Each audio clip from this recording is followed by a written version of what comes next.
Hello लोगोफोर आंनि गोदान भिडिअ नोंथांमोनखौ बरायनो थाबाय आरो आं जे दा मोनसे खोथा सावरायनो सानदों जाहाथे भिडिअखौ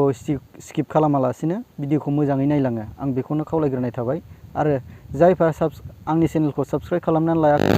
अन्नानै चेनेलखौ साबस्क्राइब खालामनानै लादो जाहाथे सिगांसिन भिडिअ आं आपल'ड खालामोब्ला नोंनाव सिगांसिन जेन सहैयो जे दाख्लै जे रेप केस मुस्लिम साथाम लंफट मानसिया जे रेप केस खालामनानै गालांबाय आरो जोंना हिरण्मय फंबायखौ जेनेबा बुथारबाय बिसोरनि सायाव आं एसे खोथा बुंनो सानदों जे बिसोर साथाम मानसिखौ जे केस होनांगौ केस होखाबाय आरो केस होनायजों लोगोसे बिथांमोनखौ फासि होनांगौ जे जोंना माखासे जे बर' फरायसा आफाद आबसुनि जे बिथांमोनहा जे गोबां अजद दिखांदों बे अजदखौ जोंना आसाम सरकारा मानिनानै लानांगौ जुदि मानिनानै लायाबा जोङो आरो बेखौ जेसेबांनाखि साजा होनांगौ बे साजा होनायनि सायाव जों गोख्रोङैनो जोङो आरोबाव जों नाजासिनबावगोन जे आबसुनि जे बर' फरायसा आफादनि आबसुनि जे बिथांमोनहा जे बिसोर दुथां लंफट साथामनि सायाव जे मा खालामगासिनो दं खामानि मावगासिनो दं मोजाङैनो जादों आरो नैबे भिडिअनि गेजेरजों नायलांनो हागोन।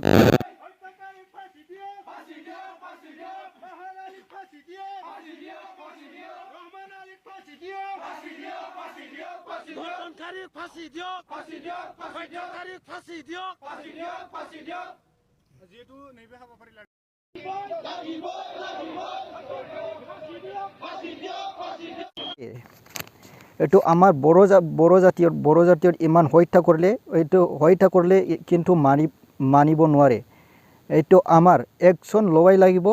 একশন ডাইরেক্ট লবাই লাগিব এই ভাই হিরণ্ময় খাকলারিকো মার্ডার করেছে এই তিনিজন মানুহে বহুত লংফট মানুহ এই মানুহে মই কম ডন আলি তো ইমান ডন নিচিনা আমাৰ বড়োলেণ্ডৰ ডন নিচিনা কাম কৰিছিলে এইটো কিমান লংফট মানুহে আৰু বাহাৰ আলি এই তিনিজন ব্যক্তি মানুহৰ ৰহমান আলি মুছলিম মানুহ ইমান বিয়া মানুহ নাকি ইনিকাই বিয়া কাম কৰি নাকি বাবা ইনিকা যদি ডন কৰিলে জাতি লগত হ'ব জাने बे एक्शनखौ लानांगोन बे एक्शननि सायाव बे लंफट साथाम डन आली तालुकदार आरो रहमान आली बाहार आली बिसोर साथामनि सायाव जे आसाम सरकारा जे पुलिस बिफाना बेखौ मोजाङैनो एक्शन लानांगोन जाहाथे इयुनाव जेन बेबायदि खालामनो हाया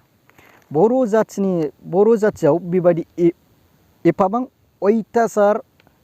अनागारि जुदि बेबायदि खालामोब्ला खिन्थु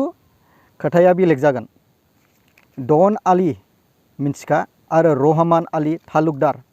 नोंसोर साथामा एफाबां मानि अयथासार बर' जाथिनि सायाव बेबायदि जुदि मावोब्ला खिन्थु बर' जाथिया बेखौ मानिनानै थानाय नङा तो गोरायैनो जुदि सोमावसारनाय जागोन मिन्थिखा बर' जातिखौ बेबायदि एफाबां मानि गोरलै साननो नाङा बर' जातिया खिन्थु आवगोल गोरलैमोन दा बेबायदि सोमावजानाय जाथि नंला बर' जातियावबो जोंनो साननो हानाय गोहो दंसै एफाबां बेबायदिनो अयथासार अनागारि खालामनाया बेबायदि बुथारलायनायनि सायाव बेबायदि मावनायखौ खिन्थु सयज' खालामनानै थानो हानाय नङा दै मिथिखा बेंगिरि सारमोना जे बे बिनानाव सानैनि सायाव आरो जे जोंना फंबाय जे बुथार जाबाय जे साथाम लंफटजों हिरण्मय खाख्लारि जे फंबाय बे फंबायनि न'खरनि सायाव जाहाथे जे एसे अनसुंथाइखौ होयो बेखौनो आंनि तरफनिफ्राय आं खावलायनाय जाबाय जाहाथे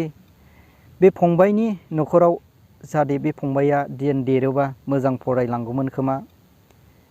जेन मोजां सासे मानसि जाहैगौमोन खोमा बेखौनो लानानै आंनि तरफनिफ्राय जे मानिनां जोंनि बिटिआरनि CM जेन प्रमद बर' सार जाहाथे बिसोरनि न'खराव जेन मोजाङै एसे जे अनसुंथाइखौ होयो बेखौनो खावलायबाय। आरो इयुनाव जेन बर' हारिनि सायाव दस्रा जेन गुबुन हारिफ्रा जोंनि बर' हारिनि सायाव इयुनाव जे बेबायदि खालामनो हाया आरो बेबायदि जेन जाबाय थाया बेखौनो जेन खावलायबाय। जेन मोजाङैनो जोंनि बर' जाथिनि सायाव हारिनि सायाव जोंनि दैदेनगिरि सारमोना जाहाथे मोजाङैनो जेन गोरा गोख्रों एक्सन लानानै जे गुबुन हारिनि नासयनाय, गुबुन हारिजों गादब जानाय, बे गादब जानायनिफ्राय जेन जोङो बारग'यो। जाहाथे सारमोना बे साथाम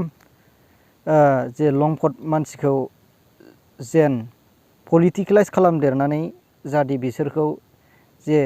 साजा होनो हायो, जेन फासि होयो। बे फासि होनायनि सायाव सारमोनाबो बेखौ एक्सन लादेरनांगौ। नङाब्ला बेबायदिनो बर' हारिनि सायाव गोबां